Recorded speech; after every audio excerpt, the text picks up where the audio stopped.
Welcome to the BHOPB Network in week 14. Wow, we're almost week there. 14, bro. Yeah. We are the recovery team, and this is the Weekly Huddle. And let's start this segment off talking about all the close, great finishes last week. You know, I think about Aaron Rodgers. I think about the Hail Mary, you know. I think about the Bucs. I think about Winston's touchdown pass.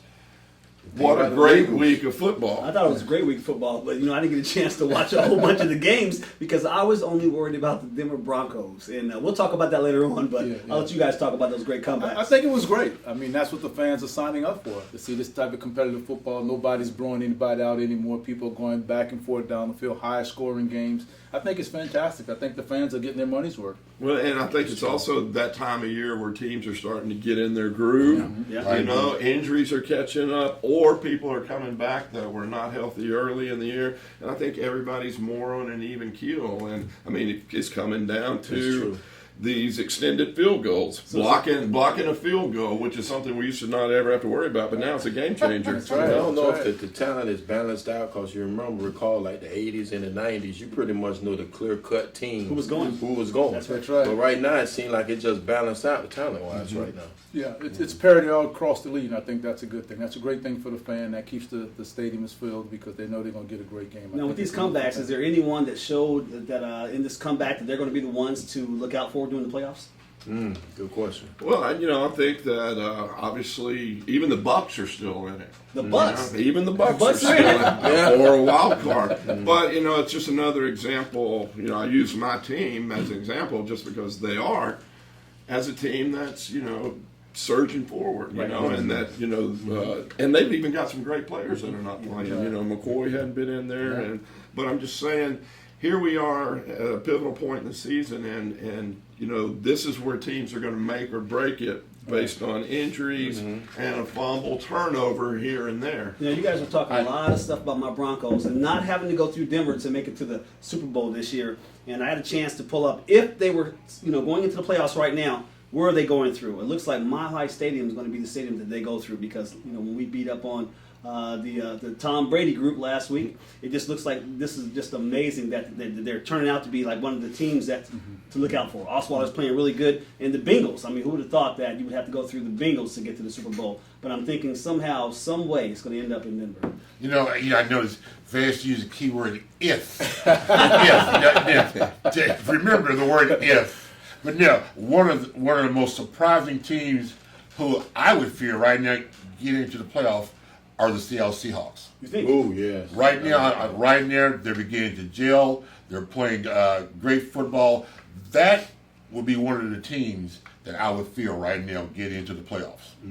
But as a wild card. Okay. But I think we got to allow these teams. If you remember the Giants, when they went to the Super Bowl, they had that horrible start. Yeah. They struggled to get in, and they wound up going to the Super Bowl and win. So like Randy said, we watch some of these teams now that may barely get in.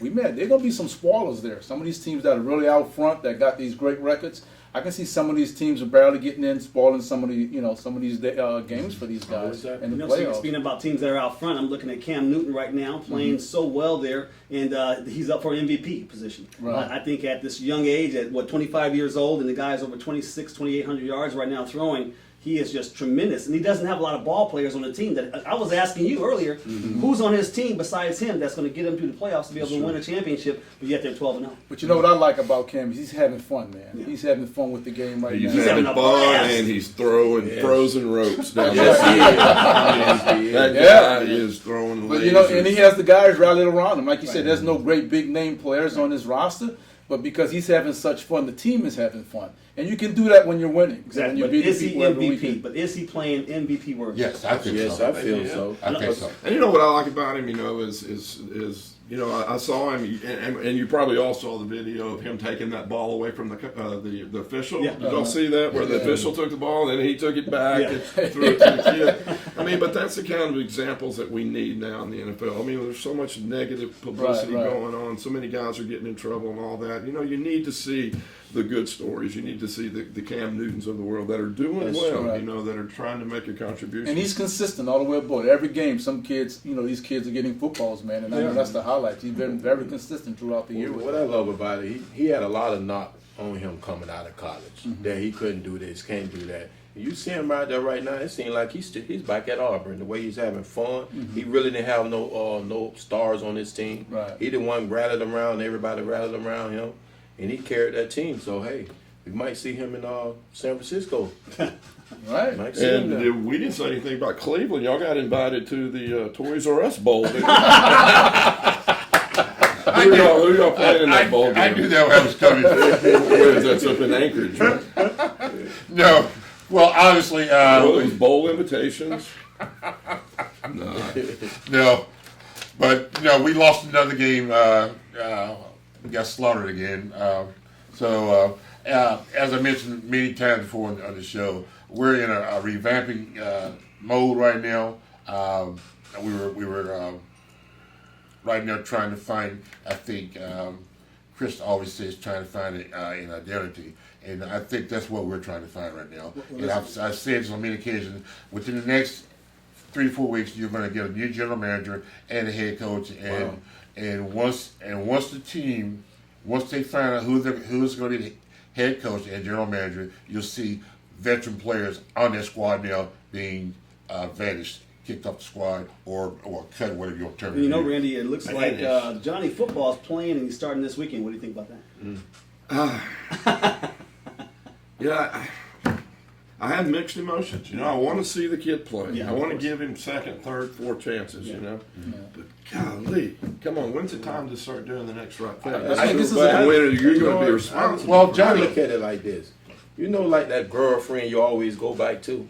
After you don't went back to an ex sometime in your life. That's the way they flip flopping like that. Like, hey, I don't know if I want this woman. I don't know if I want to be with her.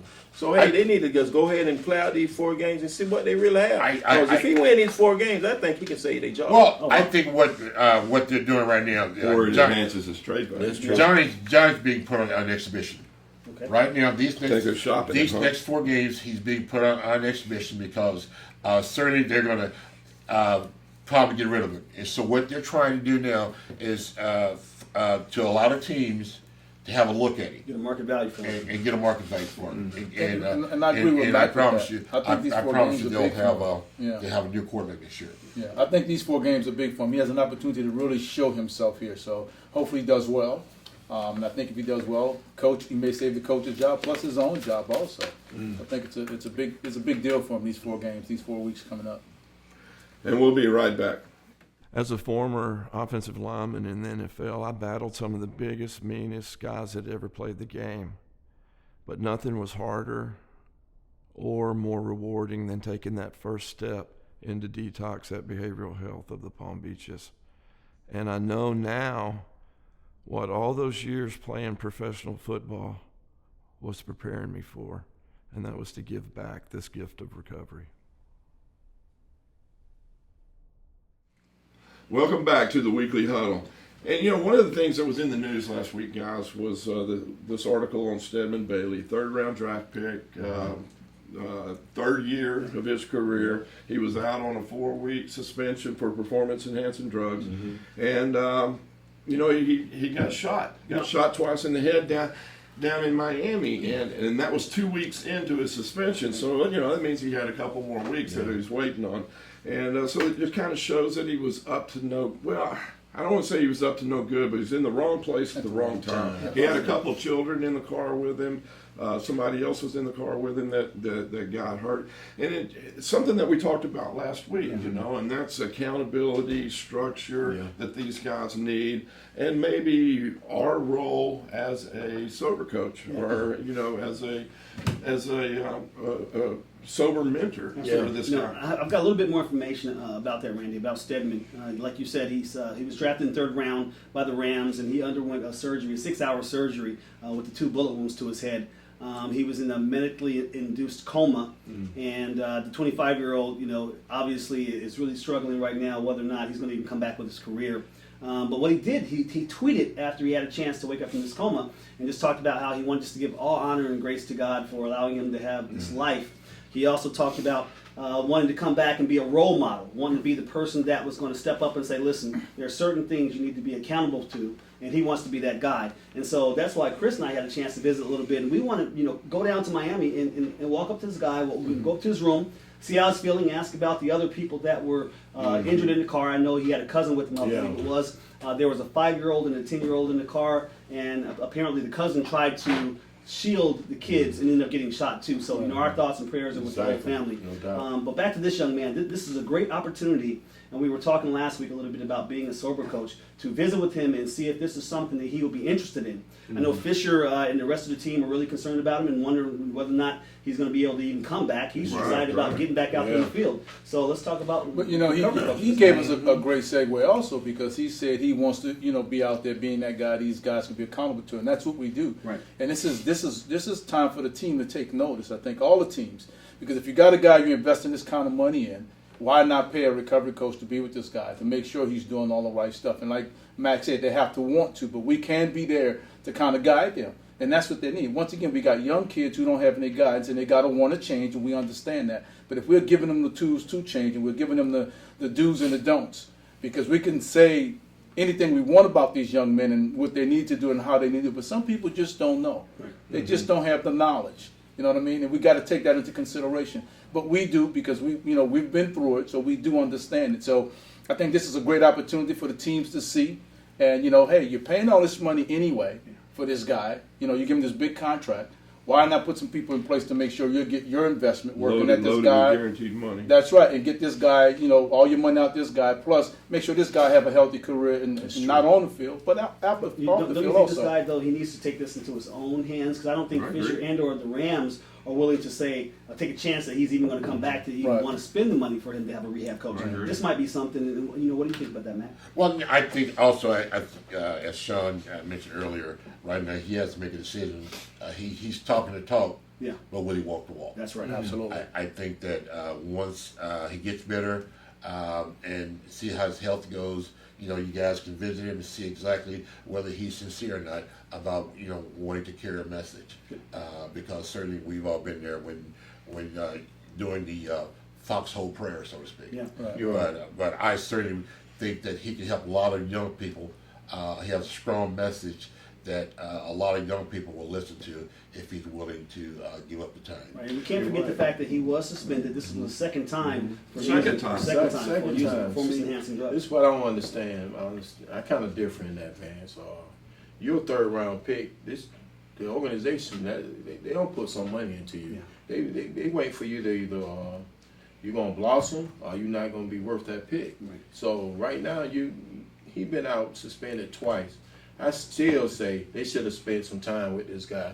Like, hey, I need to make sure you don't need to. I know that once you get the suspension, you can't be part of the team, I guess, for those 4 But you don't have to be living in a different state. That's right. But the thing is, I'm sure they should have put somebody on this guy called. I know personally from going to the University of Miami, I had my times going through Carroll City. I don't want to speculate anything or whatever, but I just know it's a rough area. Right. And come on, people don't do a drive-by shooting for somebody. If something had to happen, whoever them individuals was in that vehicle. Wrong place, wrong time, doing the wrong thing. Right? Come on. And the bottom line, let's be real about it. We got to get to these owners and these coaches and say, hey, all we want to do is kind of watch your investment. And they got to they got to listen to that. That's the very call we need to make to Johnny Football's coach and let them know, listen, he's getting ready to go back and start. So there's something he has to prove. So this might be perfect timing for someone to watch over him while he's going to be at the helm and running this team to have a rehab coach. I agree, and that's who I'm appealing to is the St. Louis Rams. Yeah. I mean, hey, you got a guy 2 years in a row. Let's send a message to the rest of the team that you do care about your players, that you do want them in some kind of accountability, and you want them to be accountable for everything that you've invested in. Right. I think it's their responsibility too. Absolutely. Can I ask this question, guys? Say if this guy would have passed away, got killed, Right. do you hold the Rams accountable? You sure have to think about it. I think it's his fault for being in the wrong place at the wrong time, but the Rams could have done something about it by having a rehab coach, spending time with this guy, making sure he's in the right place, doing the right thing. And I don't think myself or either of us would tell him to go home during that time he was on suspension. Right. But then they got to take they got to take responsibility themselves, because I think the Rams are going to say he's a grown man. And I think that's going to be their comeback. Absolutely, as a grown man. But I'm saying you guys need to want to watch your investment. Absolutely. And not, so how many young men is it going to take to fall in this category of getting shot and, like Chris said, losing their lives before they wake up and say we need to do something? You have an opportunity right now to get out front because the history speaks for itself with the guys going out on suspension, all the drug use and all the stuff that's going on, even the domestic violence in the league, all these things. And the NFL has an opportunity to get way out in front of this thing before it gets any worse. So do we have to lose any more lives as it relates to death, or guys just losing their careers because, the drugs and so forth and so on? So once again, we need to really, get in front of the NFL and get them to understand this is a need. It's not a... Where's my phone at? I'm calling John Elway and Gary Kubiak. You got There you let go. me borrow your phone, man. Yeah, I'm telling right now before any of my Broncos get in trouble. I hear you, bro. But you know what? He's not a grown man. He's a 25-year-old Absolutely. kid with Absolutely, millions of man. dollars in his Exactly. pocket who has gotten into the wrong thing and is going down the wrong path. So he needs some help. He Right. needs some accountability. Absolutely. And that's where I hold the Rams responsible. And we'll be right back. Absolutely. Behavioral Health of the Palm Beaches Recovery Center for Men provides quality, evidence-based treatment to men battling addiction. Offering medical detox, expert counseling from licensed clinical therapists, and activity-based therapies, we help men overcome their addiction and rebuild their lives. We understand the unique substance abuse issues that men face and are ready to help you take your life back. Visit rehabformen.com to get your fresh start. Welcome back to the Weekly Huddle, and this is a segment where we want to talk about this week's game. talk about And that. my Buccaneers are going to New Orleans. Hey, Bourbon what? Street. I have a lot of respect for New Orleans. They hadn't had the greatest year, and but I love. I don't say I love Drew Brees, but I have a lot of respect for him as a Gotcha. great quarterback. So with that being said, I still think my Bucs are going to win. I think they're on a roll. I've been right half the time this year, so I'm gonna stay with it. That's right. For me that's a good percentage for Let's stick me. with those guys. But I like everything that's come together. I like how all the teams are playing competitively now. And there's not a bad game, no matter what game you turn on any given Sunday or Thursday or Monday night or whatever. So I'm excited about it. How about you? I'm How excited about you, too. Broncos? My Broncos are looking fantastic. They're going to play against a tough Raider team. The Raiders right now are 5-7, and it doesn't matter what their record is. When they play against it's a the great Broncos, rivalry. it's a great rivalry, and these guys hate us, and we hate them back. So they're coming in. They're going to be playing against Osweiler, and so I'm a little concerned only because of the fact that it's such a great rivalry. But I think with the fans there, with everything on the line right now, to continue to have to try to have home field advantage, knowing that we have to play against Pittsburgh in Pittsburgh next week. We got to pick this one up against the Raiders. I'm going Broncos at home. Raiders are playing good. They are playing good, You definitely should be worried about I that. am. Well, my Eagles, we soaring with no identity. He's back. We soaring with no identity. We had a big win against the Patriots last week, but That was big. I really don't know what team gonna show up this week. I really don't. I hate to say it because you have a distraught running back who's mad. He went straight to the owner. But hey, the Bills coming in town. But you know me, I'm going with my Eagles. I feel like we got an Bradford opportunity. magic, huh? If we get the running game going, I guess he might get the running game going with my boy Murray because he went straight to the owner. And Lurie might say, What's "Get going him on the with ball." that? You know what? I really don't know, Coach. That letting you know he's losing his team. If I go bad, it's not going to my running back coach, not going to the offensive coordinator, and not going to the head coach, and go straight to the owner, that means I ain't caring about none of y'all. He was in the front of the He plane. went Somebody's going to straight be fired to- between there, huh? So that means you don't have no. I mean that as a player coach with that with his type of stature, you're a high free agent coming in. You should have some type of response with your head Like a coach. lack of respect for the coach. Exactly, man. You know what? So- If that had been me and I'd have gone to Hugh Culverhouse, for 10 years, Hugh Culverhouse called me Larry. He would have said, Larry, get back in the locker room. So I would have never just gone straight to the owner. How about the Jets? Well, we're going against the Titans, and this is a young team. I think we're going to put some pressure on this young quarterback, and I know we're going to win. I'm very confident in that. But y'all say that every given Sunday, you just don't know who's going to come out on top. But I think it's going to be a good game. The Titans have showed some promise here and there. But we're right in the thick of things. New England's seem to be on the downslide right now because they're very unhealthy with their players. So I'm picking the Jets to be successful so we can stay right where we are and we can make a run for the playoffs and get in there. So going with my Jets. And before we talk about the game of the week, how about you got anything more about your Browns? Yeah, well, the Browns, we're playing the 49ers this week at Cleveland. I think That's going to sound like two socks beating Well- against each other. but there's a lot at stake here. Johnny Manziel, he's going to be a starting quarterback, which, as I mentioned earlier, I think that they're putting him on exhibition possibly for a trade. But also, I think he's going to play well. I think Johnny feels as though he has a lot to prove to the city of Cleveland that he is a good quality football player, and it might be a little too late for that. But still, again, I think that he'll perform well, and I see Cleveland winning this ball game. Well, why don't you start us off with our game of the week, Great. which is the Steelers at Pittsburgh. Cincinnati. Pittsburgh and Cincinnati. Steelers, they're a big team, big game team players. Big Ben. Big Ben. Big Ben, he's awesome. In a big game, Big Ben plays well.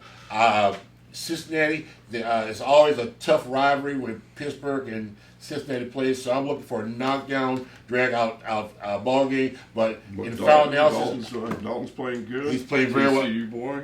him and AC Green, they're playing well. But for some reason, I think that Pittsburgh will muscle up the script to somehow win this ball game and stay in the playoff hunt.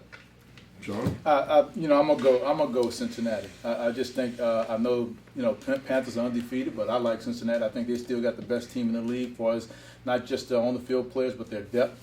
I know it's going to be a great game because this is one of those great rivalries. Also, Cincinnati and Pittsburgh Steelers. But I'm gonna go with Cincinnati. I just think they're going to pull it out. I think it's going to be a hard-fought game, but I see them having the edge because they do have such a strong supporting cast.